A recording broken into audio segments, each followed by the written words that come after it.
नमस्कार. साहित्य नमस्कार. साहित्य अकादमीच्या वेबलाईन साहित्य शृंखलेअंतर्गत आज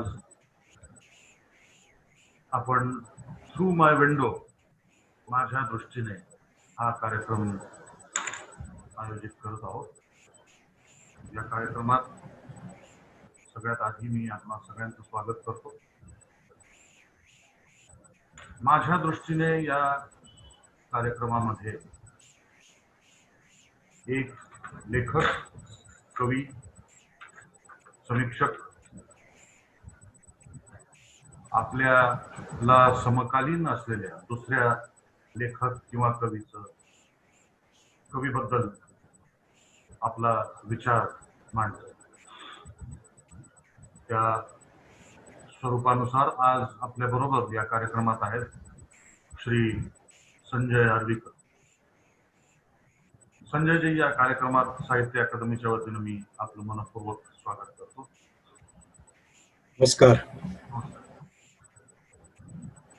संजय आर्वीकर हे या कार्यक्रमामध्ये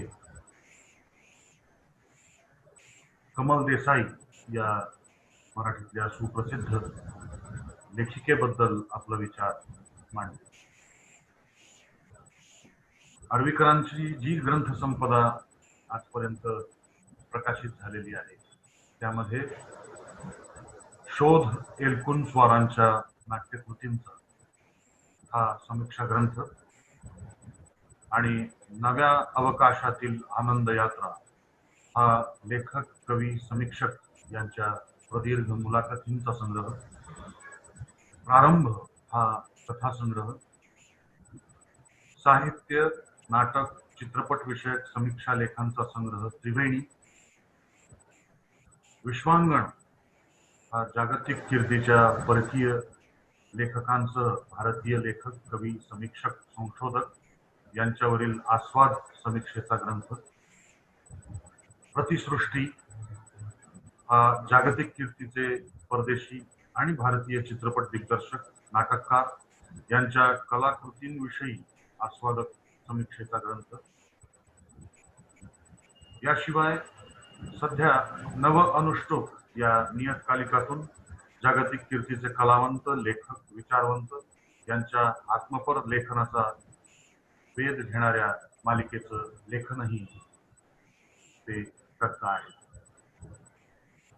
3 दशकांहून अधिक काळ प्रसार माध्यमांमध्ये त्यांनी काम केलं आहे आणि विधायक पत्रकारितेसाठी नारद पुरस्कार आणि महात्मा फुले पुरस्कारही त्यांना प्राप्त झालेला आहे. त्याशिवाय श्री के क्षीरसागर पुरस्कार, राघवेंद्र दिवाण, सुशीला देवी दिवाण स्मृती राज्यस्तरीय पुरस्कार, कुसुमानिल स्मृती समीक्षा लेखन पुरस्कार असे विविध पुरस्कार त्यांच्या लेखनासाठी त्यांना आजपर्यंत प्राप्त झालेले आहेत. त्यांचा मूळ पिंड हा समीक्षकाचा तर आहेच, त्याशिवाय एक अतिशय उत्कृष्ट संशोधकाचा सुद्धा आहे. हे अगदी सहज त्यांनी ज्या लेखकांच्या मुलाखती घेतल्या त्यावरून आपल्याला सहज लक्षात येतं. आर्वीकर सरांचं मी साहित्य अकादमीच्या वतीने आणि आपल्या सगळ्यांच्या वतीने पुन्हा एकदा स्वागत करतो या कार्यक्रमात. आणि त्यांनी आपल्या सगळ्यांच्या लाडक्या लेखिका कमल देसाई यांच्या विषयीचा विचार इथे प्रस्तुत करावा अशी त्यांना विनंती करतो. संजय आर्वीकर. नमस्कार. मी कमल देसाई यांच्याबद्दल तुमच्याशी बोलणार आहे. कमल देसाई यांनी कथा, कादंबऱ्या, कविता, नाटक आणि अगदी मोजकं पण मोलाचं समीक्षापर लेखन आणि अनुवाद केले आहेत. पण आज प्रामुख्याने मी त्यांच्या कथात्म साहित्याबद्दल बोलणार आहे. रंग 2 हे कथासंग्रह, रात्रंदिना आम्हा युद्धाचा प्रसंग, काळा सूर्य आणि हाट घालणारी बाई या लघु कादंबऱ्या हे त्यांच्या नावावर आहे. याशिवाय 3 लेक्चर्स ऑन इस्थेटिक्स हा बर्नार्ड बोझांकिट यांच्या पुस्तकाचा मराठी अनुवाद पण त्यांनी केला. वंदना शिवाय यांचं एक स्टोलन हार्वेस्ट नावाचं पुस्तक आहे त्याचाही अनुवाद त्यांनी केलाय. याशिवाय कमल देसाई यांच्या अप्रकाशित आणि असंग्रहित कथा, विश्लेषणात्मक लेख, ज्ञानबाची मेघ हे नाटक त्यांच्या मौलिक सर्जनशीलतेचा आणि प्रगाढ विश्लेषण क्षमतेचा साक्षात्कार घडवतात. मी 1981 मध्ये पहिल्यांदा त्यांचं काळा सूर्य आणि हात घालणारी बाई हे पुस्तक वाचलं. पहिली प्रतिक्रिया मनात उमटली ती बृहस्पतीचा बाप असणारी काळा सूर्यमधील नायिका आणि बालकवींच्या फुलराडीवर चित्रपट बनवू पाहणाऱ्या हॅट घालणाऱ्या बाईच्या नायिका निर्माण करणाऱ्या कमल देसाईंना भेटण्याची. ते प्रत्यक्ष भेटायला मात्र 2003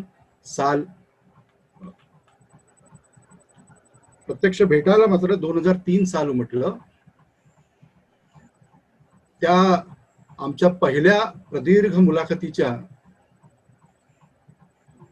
पहिली मुलाखत जी आमची प्रदीर्घ मुलाखत झाली ती ठरली एका अर्थानं नव्या अवकाशातील आनंद यात्रा. कमलताईंनी पहिल्या भेटीतच माझ्यासोबत त्यांच्या खोलीतला प्रकाश मला दिला होता. त्या दीर्घ संवादाच्या वेळी त्या म्हणाल्या, माझी परमेश्वराची कल्पना वेगळी आहे. मी धर्मबिर्म न मानणारी बाई आहे. तो कसा आहे तो माझ्या जवळच आहे. माझ्या खोलीभर आनंद आहे. हा सर्वत्र पसरलेला आनंद म्हणजेच परमेश्वर आहे अशी त्यांची कल्पना होती. माझ्याकडून जाणाऱ्या माणसाला मी म्हणते खोलीभर आनंद घेऊन जा, म्हणून हा आनंद माझ्यापुरता आहे असं मला वाटत नाही. तो सगळ्या जगासाठी आहे. कमल देसाई यांच्या कथा कादंबऱ्या केवळ काळाच्या पुढे होत्या असं म्हणणं पुरेसं नाही, तर कालजयी होण्याचं सामर्थ्य त्यात आहे हे आपण लक्षात घेतलं पाहिजे.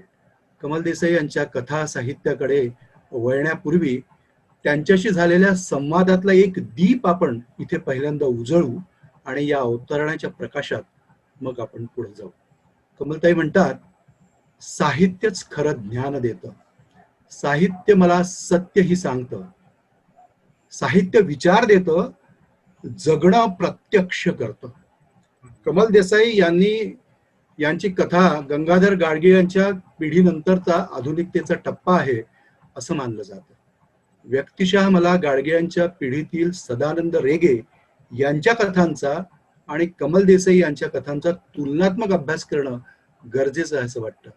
रेग्यांच्या कथांमध्ये येणारे प्रतिमा समूह, मानवी जीवना पलीकडच्या सृष्टीबद्दल त्यांना असणारं अपार औत्सुक्य, भ्रांतिका म्हणजे फॅन्टसी बद्दल त्यांना असणारं वेड आणि त्यांच्या लेखनात असणारी ट्रॅजिक कॉमिक अर्थछटा, मी त्याला मराठीत श्याम मनोहर असा शब्द वापरतो, निम्नवर्गीयांच्या जीवनातलं कारुण्याचं त्यांनी केलेलं चित्रण, या साम्यस्थळांमुळं आपण प्रत्यक्ष श्याम मनोहर यांच्याही कथा साहित्याकडे जाऊ शकतो.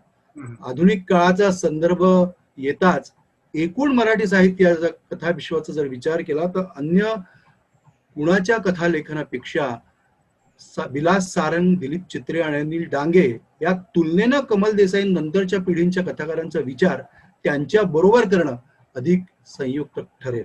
ही एक वेगळी दिशा मराठी कथेमध्ये संशोधनाची ठरू शकते हे मी मुद्दाम या ठिकाणी नमूद करतो. कमल देसाईंच्या आधुनिकतेचा केंद्रबिंदू भारतीयत्व आहे. भारतीय वास्तवतेच्या संदर्भातील ही आधुनिकता अधिक सुसंगत ठरते. म्हणजे विलास सारंगांच्या बाबतीत जग हे संपूर्ण आहे आधुनिकतेच्या संदर्भात, पण कमल देसाईंच्या बाबतीत मात्र भारतीय वास्तवता ही त्या संदर्भातली ती आधुनिकता आहे. आमच्या पहिल्या दीर्घ संवादाच्या वेळी मी त्यांना विचारलं होतं की तुम्हाला तुमचं कथालेखन कधी सुरू झालं हे आठवतं का? तर त्या म्हणाल्या, एकदा काय झालं, मला शाळेत नोकरी लागली शिक्षिकेची. मग ते शाळेत डेप्युटेशनवर वगैरे पाठवतात ना, तसं मला वाटतं की समजा मला नाचासाठी डेप्युटेशनवर पाठवलं तर किती गंमत येईल ना. गंमत वाटली मला त्या गोष्टीची आणि मी ती लिहून ठेवली. मग ती सत्यकथेमध्ये छापून आल्यावर मीच चकित झाली. श्रीकुंनी मला एक छान पत्र लिहिलं होतं त्यावेळी. ही 1949 सालची गोष्ट आहे आणि कमल देसाई त्यावेळी 21 वर्षांच्या होत्या. आणि ही कथा आहे बाई सर्व्या घंट्या झाल्या. आता या कथेतला एक छोटासा निवडक अंश पहा. गुलाबी फेटा निया पडद्या आडून डोकावला आणि काहीसा थरथरता पण घोगरा आवाज प्रत्येक शिक्षिकेच्या कानाशी रेंगाला. बिचारे दिलीप कुमार आणि नर्गिस मुकाट्याने हातावेगळे झाले. कसल्याच्या पिक्चरची सुरू असलेली गोष्ट ओठातच मिटली, विसावली. मी मात्र खिडकी खालच्या टेबलावर महाकाव्य रचनाच्या विचारात होते. बाई, सर्व्या घंटा सुरू झाल्या. पुन्हा एक तारस्वर खोलीत घुमला. मी भरभर उठले. पुष्कळसे ढग पिशवीत भरले. परत टेबलाशी येऊन त्यावर डोकं टेकलं. लेखिकेच्या कथन शैलीमुळं ढग पिशवीत भरण्याच्या कृतीला एक स्वीकारार्ह विश्वसनीयता इथं मिळाली आहे. जादुई वास्तववादासाठी विश्वविख्यात असलेला मार्क्वेस एका मुलाखतीमध्ये सांगतो, if you say there are elephants in the sky, people may not going to believe you. But if you say that there are 44,000 elephants in the sky, then people will probably believe you because you are saying a specific number there. स्वतः कमल देसाई यांची fantasy आणि जादुई वास्तववादाबद्दलची भूमिका काय आहे ते पण आपण जाणून घेऊ.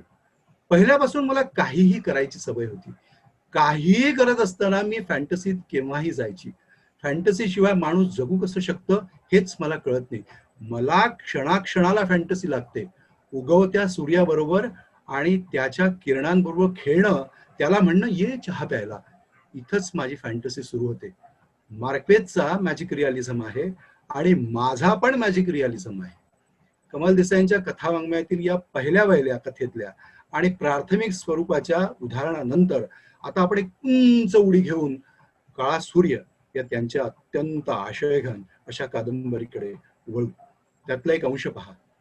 आमच्या वसाहतीत एक दार मात्र मी आल्यापासून कधीच उघडलेलं पाहिलं नव्हतं.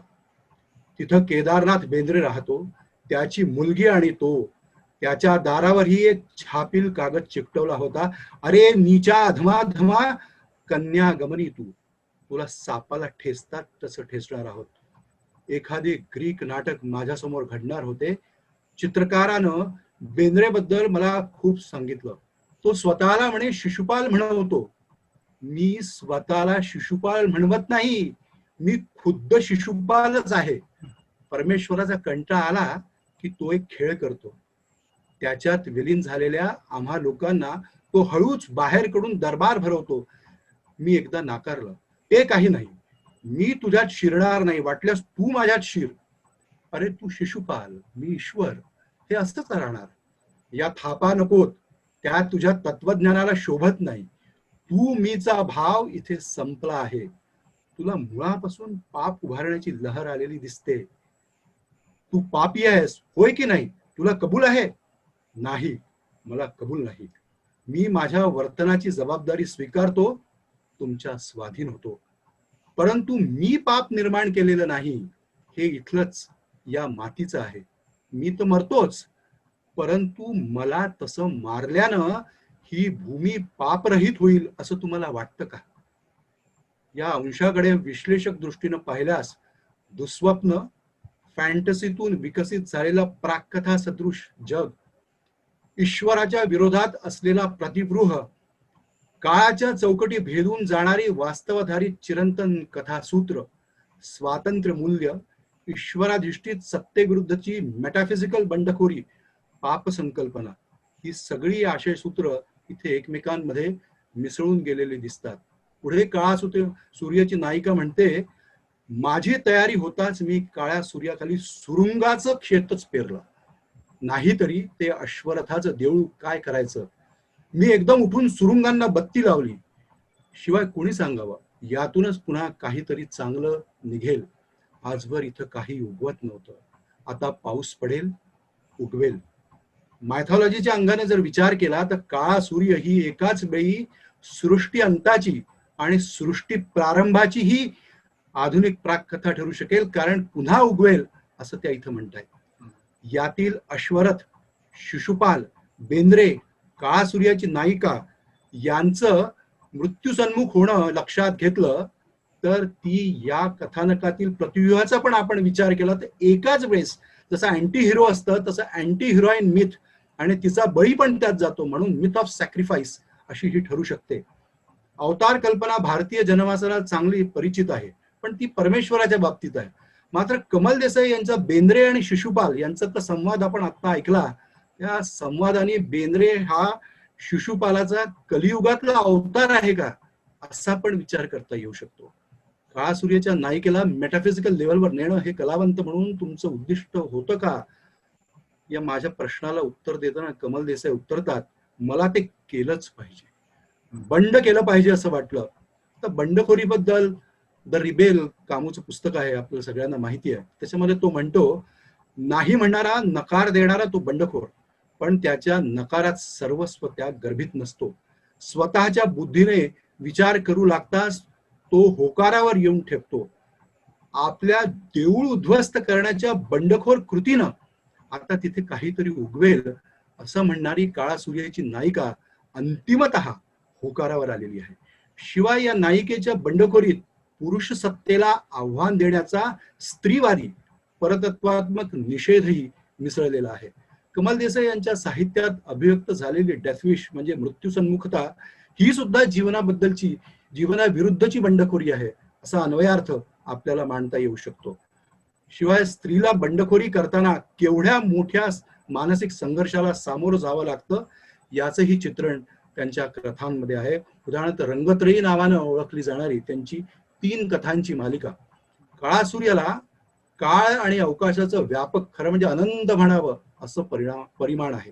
कारण काळा सूर्य आणि त्यातील प्रतिकात्मक व्यक्तिरेखांचं स्वरूप लक्षात घेतलं तर ते युगांत, युगारंभ आणि शाश्वताची ही कथा आहे हे ध्यानात येतं. तिळाबंद ही कमल देसाई यांची कथा केवळ त्यांच्या कथात्मक साहित्यातील नव्हे तर मराठी वाङ्मयातील अत्यंत महत्वाची कथा आहे.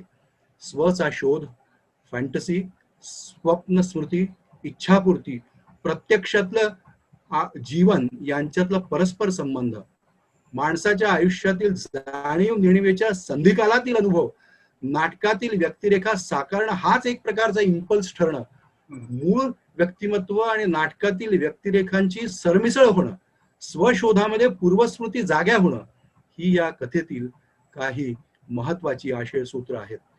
नेणिवेतून जाणीवेत, जाणीवेतून नेणिवेत सारखा असा प्रवास करावा आणि या प्रवासातून अनेक गोष्टी सापडवणं, त्या सापडत असताना त्याला अनेक डायमेन्शन्स देणं, अशा गोष्टींचं, त्याविषयीच्या प्रयोगाचं मला आकर्षणच होतं. हे कमल देसाई यांचं सांगणं अशा कथांच्या पुनर्वाचनाच्या वेळी आपल्याला पुन्हा पुन्हा आठवत राहतं.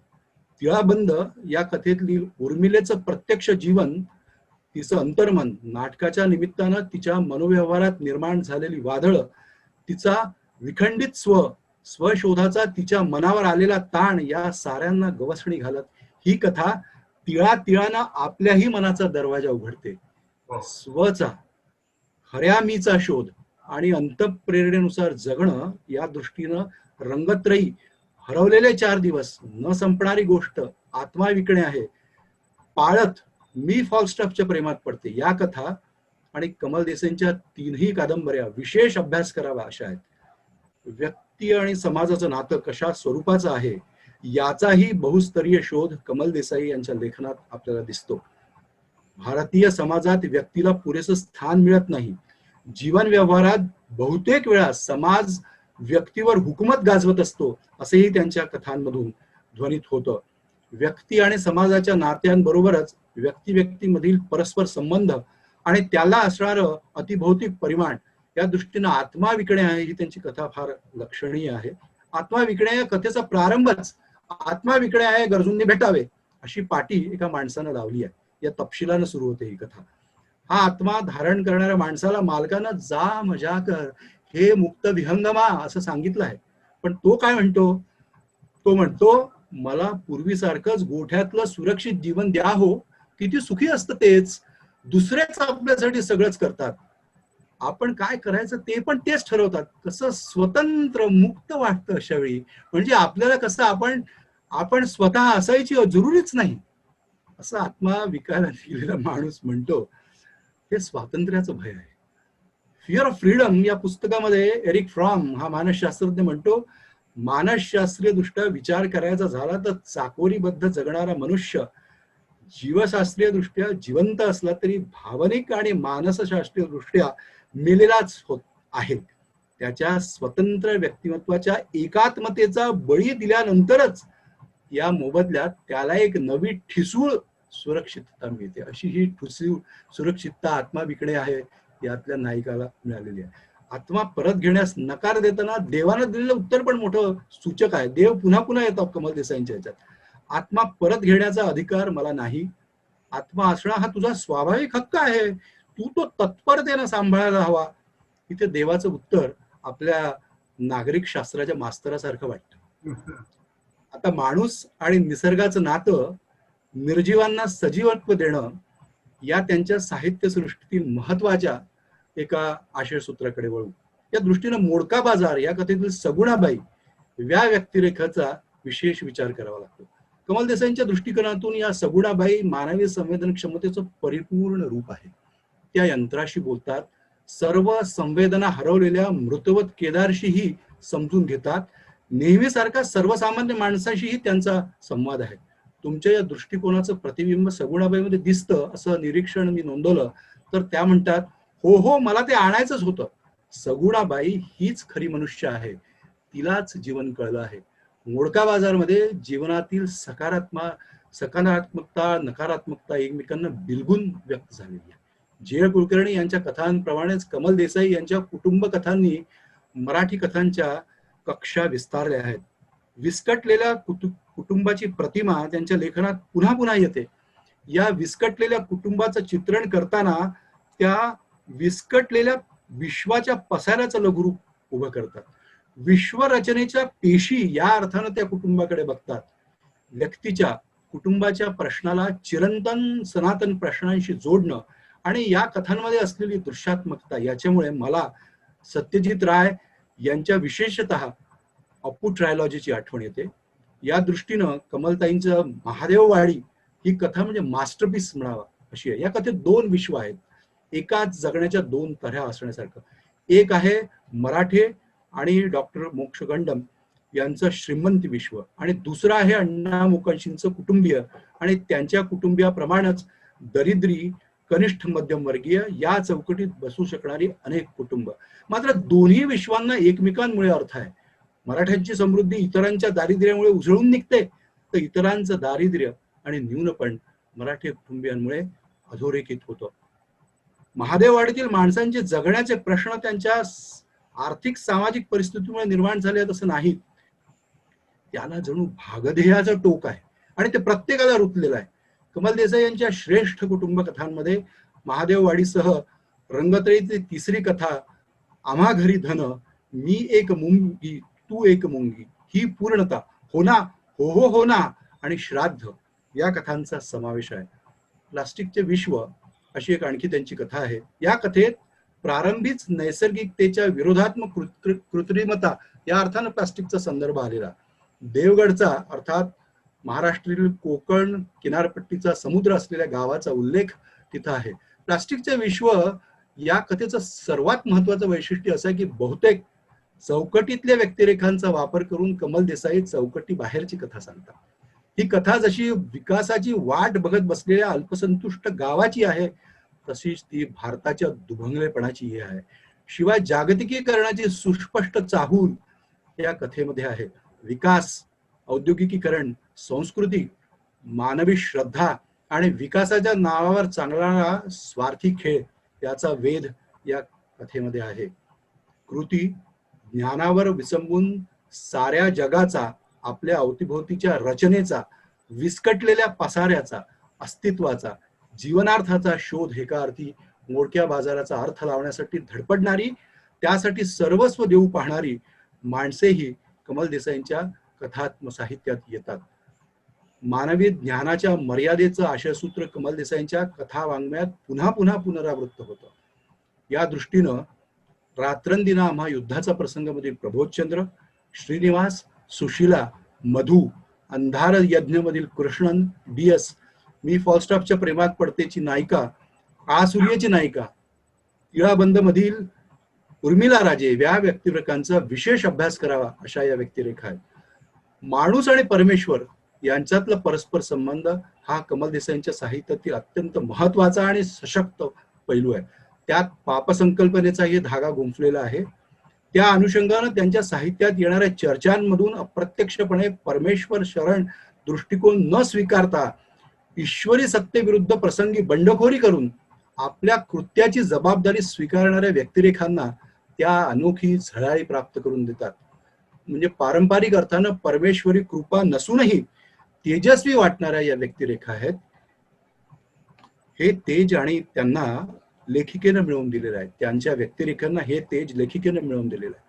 मनपूर्वक काम करणं आणि जगणं हा परस्पर संबंध, तसंच एखाद्या प्रकल्प उभारणीतून त्यांच्या कृतीतून जीवनाला अर्थपूर्णता मिळवून देणं आणि या सगळ्याचा माणसाच्या स्वत्वाशी संबंध जोडणं, अशी रचना त्यांच्या साहित्यामध्ये दिसून येते. काळा सूर्यमध्ये पापाच्या शेवटच्या टोकापर्यंत जाण्याचा प्रयत्न, हाड घालणारी बाईमध्ये अशक्यप्राय वाटणाऱ्या चित्रपट निर्मितीचा प्रयत्न, रात्रंदिनमध्ये शमामधूची शाळा, तांडवमध्ये तायोची शाळा, नेमून दिलेल्या प्रत्येक कामात झोकून त्यात चैतन्य निर्माण करणारी श्राद्धमधील ताई, ही सगळीच अशा प्रयत्नांची, प्रकल्पांची रूप आहेत. परंतु विसंगत वाटणाऱ्या विश्वरचनेत स्वची ओळख प्रस्थापित करण्याचा तो एक विधायक बंडखोरीचा नमुनाही आहे. आणि त्याची महामानवी रूप आपण बुद्ध, गांधी, टॉल्स्टॉय या नावाने ओळखतो. कमल देसाईंच्या साहित्य यात्रेतील हे मिणमिणते दिवे काही काळ तरी आपल्याला जीवन ऊर्जा पुरवतात, यात शंकाच नाही. डोस्टोव्स्कींच्या पात्रांचा विचार करताना छाया व्यक्ती म्हणजे द डबल अशा संकल्पनेचा आधार घेतला जातो. कमल देसाईंनी निर्माण केलेल्या व्यक्तिरेखांमध्ये सुद्धा अशा जोड्या दिसतात.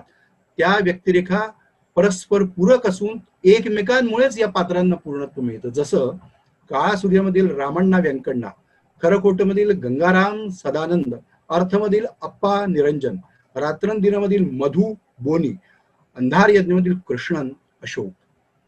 निर्जीव वस्तूंना आणि एखाद्या विशिष्ट कालखंडालाही व्यक्तिमत्व प्रदान करणं, हेही त्यांच्या लेखन शैलीचं वैशिष्ट्य आहे. आता कमल देसाई यांच्या तीव्र संवेदना आणि त्याची एकत्रित एकाच ठिकाणी होणारी अभिव्यक्ती, या दृष्टीने एक उदाहरण पाहू. आता हा काळा सूर्य मधला एक छोटासा अंश पहा. अत्याच्या राजवाड्यात मला सर्वात आवडलं ते न्हाणीघर. ते होतच तसं खास व्यक्तिमत्व असलेलं रुबाबशील, गाढ काळीम्यावर रेशमी धुराची खमंग चुरचुरीत रेषा, तुडुंब भरलेलं काळं पाणी आणि भग्न पण मायाळू उबदार आजोबासारखं चुलवण. आत्या तिथून आंघोळ करून निघाली की शिकेकाई गरम पाण्याच्या, साबणाचा आणि चुलवणाचा मोठा छान वास रेंगाळत राही. ती बाहेर आली की मी हळूच तो वास घ्यायला तिथं हटकून जायची. दृक, श्राव्य, स्पर्श, गंध या संवेदन संकरातून जणू चित्रपट दिग्दर्शकाचा कॅमेरा आपल्याला तिथून घेऊन गेलाय, अशा विलक्षण शब्द सामर्थ्यानं कमल देसाई त्या न्हाणीघराला एक खास व्यक्तिमत्व प्रदान करतात. त्यातून हे न्हाणीघर इतकं साक्षात होतं की एखाद्या माणसाचं व्यक्तिचित्र वाचून आपल्याला त्याला भेटावं अशी तीव्र इच्छा निर्माण होते. तसं एकदा तिथं जावं आणि आंघोळ करून घ्यावी असा मोह आपल्या मनात निर्माण होतो. शेवटी कमल देसाई आपल्या निर्मितीकडे, सर्जन शोधाकडे कोणत्या दृष्टिकोनातून बघतात ते बघूया. त्या सांगतात, कुठल्याही माध्यमाशी कलावंताला खेळणं आवडतं. माध्यम आणि कलावंताचं एक नातं असतं, ते सजीवपणाचं असतं. तो दोन सजीवांमधला शक्तिनिविष्ट संवाद असतो. माध्यमातील ती शक्ती ओळखून भाषेशी खेळणं मला आवडतं लहानपणापासून. प्रत्येक वेळी सेन्स ऑफ डिस्कव्हरी येतो, नव्यानं काहीतरी सापडतं असं वाटतं. प्रॉब्लेम रूपबंधाचा असतो, कथावस्तूच्या बांधणीचा असतो, तत्वज्ञानाचा असतो. कथावस्तू रूपबंध घडवणं हे त्यांचे शब्द कलावंताचे निर्मातापण आणि संरचनांविषयी सुस्पष्ट भान याचा संकेत देतं. माध्यमातील शक्ती ओळखून भाषेशी खेळणं, इथं खेळ संकल्पना पण कार्यरत आहे. रवींद्रनाथ टागोर एका ठिकाणी लिहितात, लहानग्यांना शहाण्या शब्दांचे सर्व तऱ्हा अर्थछटा माहीत असतात, पण पृथ्वी तलावरील फारच थोड्यांना ते उमगतं. आईचे शब्द त्यांना आईच्या ओठातूनच शिकायचे असतात, म्हणून ते मूल एवढं निरागस दिसतं. या अवतरणात मला एकाच वेळी बालसुलभ आणि तात्विक प्रश्नांची हाताळणी करणाऱ्या कमल देसाईंचा काळा सूर्य तसंच हॅट घालणारी बाईच्या नायिकांचा पण चेहरा दिसतो आहे या अवतरणामध्ये. कमल देसाईंच्या संपूर्ण कथा वाङ्मयाचा एकत्रित विचार केला तर आपल्या मानसिक तात्विक प्रवासात त्यांनी मानवी करुणेवर आधारित परमेश्वर विरहित जगाचं स्वप्न बघितलं आहे हे स्पष्टपणे जाणवतं. मात्र परमेश्वर विरहित जगाचं स्वप्न बघितलं हे जरी जाणवलं तरी ही रॅशनल कमलताईंची भूमिका आहे. लेखिका कमल देसाई देवाविषयीच्या सामान्य आणि असामान्य माणसांच्या प्रतिक्रियांना अतर्क्य म्हणून मज्जाव करत नाही, कारण समग्रपणे मनोव्यवहारांसह माणूस अभिव्यक्त करणं हे लेखिका म्हणून त्यांचं उद्दिष्ट आहे. कमल देसाई यांची जीवनदृष्टी समग्रतेचा ध्यास असणारी, मानवी अस्तित्वासह साऱ्या सृष्टीला गवसणी घालणारी आहे. सृष्टी आणि आधुनिक माणूस यांच्यातल्या द्वंद्वाचा वेधही त्यांची प्रतिभा घेते. अस्तित्ववादी विचारसरणी, बौद्ध तत्वज्ञान, लोकायताचे सूत्र आणि भारतीय जीवन दर्शन यांच्या संश्लेषणातून विश्लेषणातून त्यांची जीवनदृष्टी उमगलेली आहे. निर्मिती, शोध, खेळ या तीनही प्रेरणा त्यांच्या लेखनात एकवटल्या आहेत. त्यांच्या व्यक्तिमत्वातही निर्माता, लहान मूल आणि तत्वज्ञ हे पैलू एकत्रित आले आहेत. साध्या गोष्टींबद्दल बोलता बोलता एकदम झेपावत तत्वज्ञान त्या सगळ्या खेळाचं वैश्विक खेळात रूपांतर करतात आणि याचा प्रत्यय त्यांच्या लेखनात अनेकदा येतो. त्यांची प्रतिभा अगदी सहजपणे काळाचे खेळणे करते. नैतिकता, मानवी मूल्य याबाबत त्यावेळी त्यांनी वेळोवेळी ठाम आणि प्रखर भूमिका घेतलेली आहे. प्रस्थापित मूल्यव्यवस्थेची चौकट खिळखिळ होईल इतके मूलगामी प्रश्न त्या उपस्थित करतात.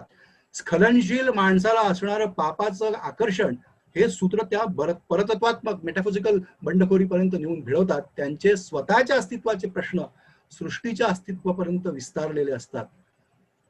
त्यांना ध्यास असतो काहीतरी नवं निर्मिण्याचा. बंडखोरी आणि नवनिर्मितीचे धागे एकमेकात गुंफलेले असू शकतात.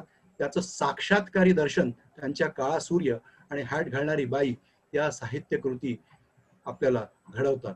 मराठी लेखिकांच्या कथात्म साहित्याच्या संदर्भात विचार केल्यास स्त्रीवादी प्रेरणा, स्वातंत्र्य, बंडखोरी, आधुनिकता, प्रयोगशीलता आणि चिरंतनता या सगळ्या अंगांनी मराठी लेखिकांच्या कथात्म साहित्याच्या शिखरस्थानी अजूनही कमल देसाईच आहेत. शून्यवादाच्या पलीकडे या आपल्या निबंधामध्ये कामू म्हणतो, जीवन जगण्यास आणि मृत्यू सामोरे जाण्यास शिकावयास पाहिजे आणि माणूस बनण्यासाठी देव बनण्यास नकार दिला पाहिजे. काळा सूर्याच्या नायिकेनं हे सगळं केलं आहेच, शिवाय कामून केलेल्या बंडखोरांच्या व्याख्येप्रमाणे ती अंतिमतः होकारावर आली आहे.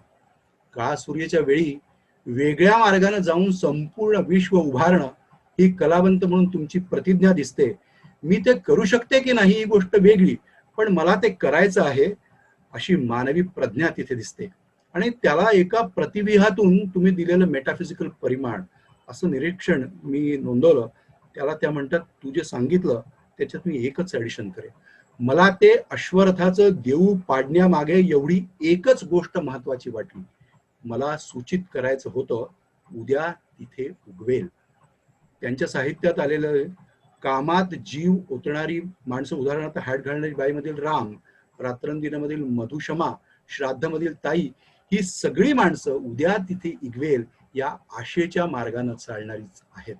त्यांच्या लेखनात व्यक्त झालेल्या परस्पर विरोधी वाटणाऱ्या प्रेरणांच्या अनुषंगानं मी यास्पर्स या तत्वज्ञाचा संदर्भ देऊन कमल देसाई यांना विचारलं होतं, संपूर्ण जीवनाला आपण होय म्हणतो की नाही, हा कुठल्याही जीवनविषयक तत्वज्ञानाचा पहिला आणि अखेरचा प्रश्न आहे. संपूर्ण जीवनाला तुम्ही होय म्हणता की नाही, तुमचं उत्तर काय आहे? त्या उत्तरल्या होत्या, मला स्वतःला होय म्हणणंच आवडतं. मी होयच म्हणेन. अगदी लहानपणापासून एकच गोष्ट मला कळली की सुख हे स्वतः जवळच असतं, आनंद हा स्वतः जवळच असतो. अवकाशात निर्माण होणाऱ्या अनंत शक्यता निसर्गातल्या तुम्हाला दिसल्या तर तुमचं उत्तर जीवनाला होय असंच असणार.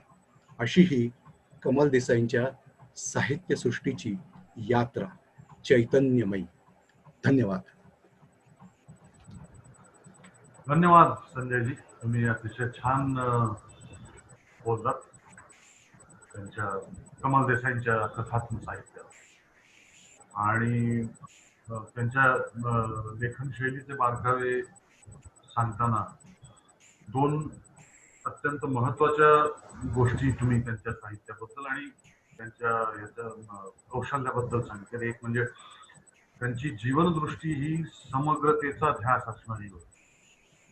बरोबर. अतिशय फार महत्वाचा मुद्दा त्यांच्या संदर्भात आहे. आणि दुसरा आणखी त्यांची सहजता जी आहे, म्हणजे त्या सहजतेमुळे त्यांना काळाचं खेळणं करणं साध्य झालं.